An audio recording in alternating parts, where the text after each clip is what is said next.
ಯಾಕೋ ರಮೇಶ ದುಡ್ಡು ಕೇಳೋನಲ್ಲ? 2,000 ಕೊಡ್ತೀನಿ ನಾನು. ಸರಿ, ಅವನು ಕಳಿಸ್ಬಿಡು. ರಮೇಶ ದುಡ್ಡು ಕೇಳ್ದ, ಯಾಕೆ ಅಂತ ಹೇಳಿಲ್ವಲ್ಲ? ಏನೋ ಪ್ರಾಬ್ಲಮ್ ಇರಬೇಕು.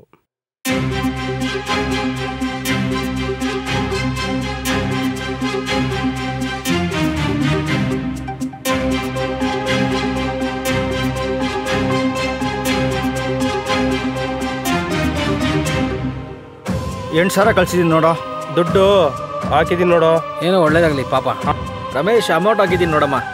ರಮೇಶ 2,000 ಕಳ್ಸಿದೀನಿ ನೋಡ್ರಿ. ರಮೇಶ ರಮೇಶ ಕಳ್ಸಿದೀನಿ ನೋಡಪ್ಪ. ಯಾರಿದು ಸಡನ್ ಆಗಿ ಈ ಥರ ಜೀವನ ಬದಲಾಗುತ್ತಾ? ಯಾರು ಈ ಅಜ್ಜಿ? ನನ್ನ ಪಾಲಿನ ದೇವ್ರ? ನನ್ನ ಜೀವನನೇ ಬದಲಾಗ್ಬಿಡ್ತಲ್ಲ.